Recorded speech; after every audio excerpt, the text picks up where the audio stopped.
Estamos de volta aqui no VDR na parte Talk Show. E atenção, desde a dança do ventre do El Chan, na verdade, bem antes disso, quase antes da humanidade ser humanidade, o Egito é uma civilização curiosa, genial e interessante. Para isso, das tumbas, muitos segredos são investigados. Para tratar destes mistérios, recebo aqui o organizador de uma exposição sobre o assunto, Nur Musa. Falei certo? Boa tarde. Tudo bom, isso, cara? Certo. É árabe esse nome? Isso, a família árabe. Aí, por isso o nome diferente. Então, na chamada, você estudou aqui no Brasil? Sim. Eu chamava, tipo assim, você estudou aqui? Estudei aqui. Faculdade, tudo? Não cheguei a cursar a faculdade ainda. Saquei. Aí o cara chegava, presente. Ixi, complicação para falar meu nome. Professora na chamada. Nem tanto para dizer o nome, mas é o significado, né? Que é, né? Também. Mas, pelo menos, é interessante. Enfim. Não, eu quero saber uma coisa.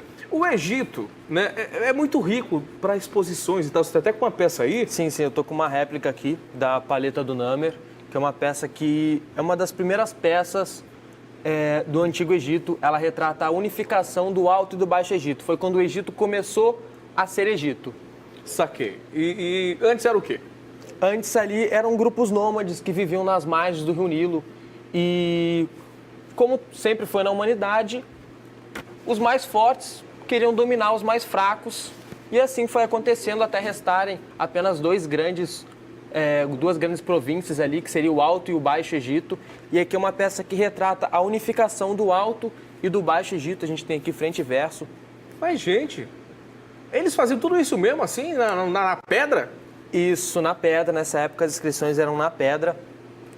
E é muito comum essa representação de animais, essa mistura de animais com pessoas, nas divindades. A gente tem lá o deus Anubis, o deus Horus. São representados ou por animais, ou por pessoas, ou por animais com partes de pessoas, ou pessoas com partes de animais. Mas a galera lá tinha muito escravo. Isso aí era um povo meio rígido, não era? Rigoroso? Esse negócio de trabalho escravo no Antigo Egito, de certa forma, é até um mito. Porque eles tinham ali um trabalho remunerado, eles remuneravam com cerveja. Cerveja, bicho? Com cerveja. Muito melhor que isso aqui, cara. Muito.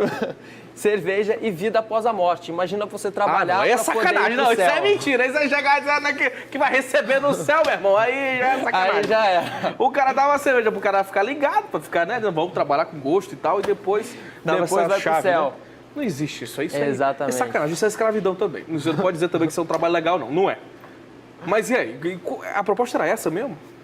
Não, porque nessa época não existia o dinheiro. Então... Não, o salário não veio também daí?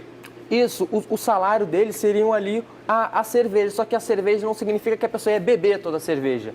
Ela podia estar trocando por pão, por carne, por qualquer outra coisa, por um tecido, por roupas.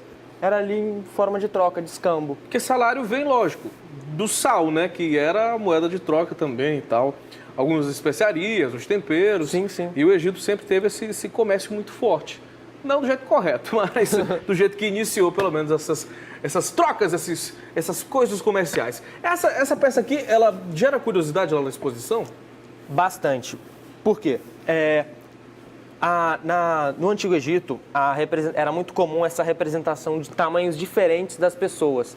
A gente vê aqui o faraó em um tamanho maior, aqui um nobre em um tamanho um pouco menor, um sacerdote em um tamanho um pouco menor e os demais em um tamanho bem menor, por representar a importância de cada indivíduo no feito.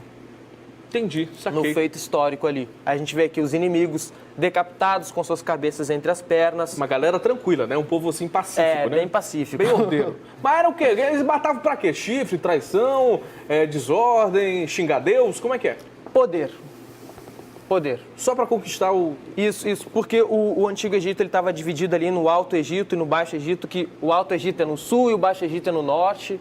Esse negócio de alto e baixo não é geralmente como a gente pensa. E o rei do Alto Egito era o Namer. Ele, então, unificou os dois grandes reinos. Aqui a gente tem o Namer, a gente pode ver que ele está descalço, não sei se a câmera vai estar pegando. Mostra aí o Namer, meu Namer. Coloca aí que você vê agora a imagem da exposição e aqui do estúdio essa peça que representa aí essas paradinhas que ele está explicando. Isso, a gente vem aqui o Namer com a coroa já do Baixo Egito, descalço com um porta-sandálias. Um homem carregando suas sandálias. O fato dele estar descalço é muito provável por ser um território sagrado em que ocorreu ali a conquista. E algumas pessoas com um porta-estandarte, os inimigos decapitados. Aqui 2 feras mitológicas sendo domadas por 2 pessoas representando a unificação dos 2 grandes impérios, o Alto e o Baixo Egito.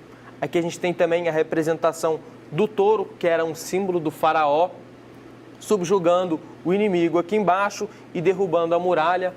No verso temos também Rapaz, esse cara não podia ter arranjado mais tábua pra fazer, que ele quis fazer tudo numa tábua só, né? Tudo numa Faltava só, pedra lá no Egito, né, meu irmão? Bicho!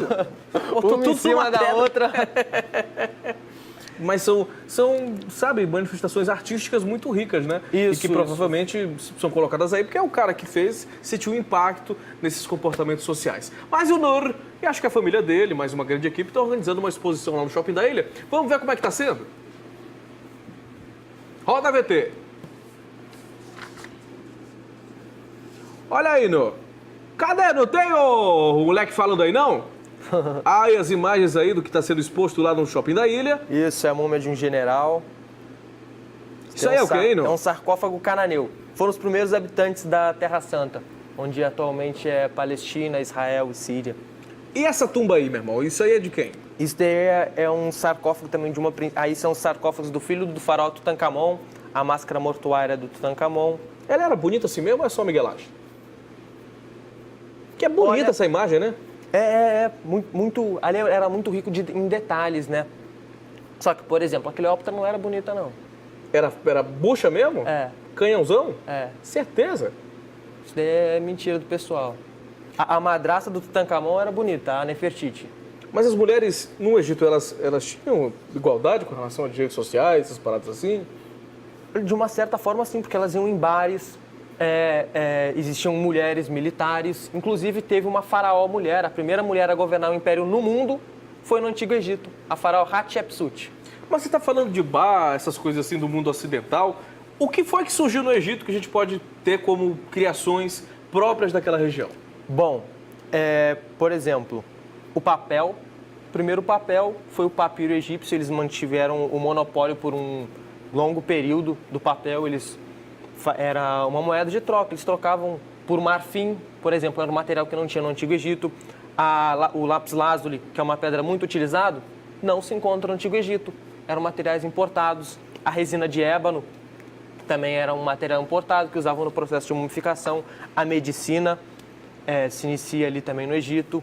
Uma das primeiras escritas foi também no Antigo Egito. E as gatinhas lá e os besouros, né? E os besourinhos escaravelhos. Ó, depois de a gente falar mais sobre o Egito, da experiência do Nur, que já morou em alguns países lá do Oriente Médio e, enfim, informações interessantes que só o Talk Shaba traz para você. Segura aí!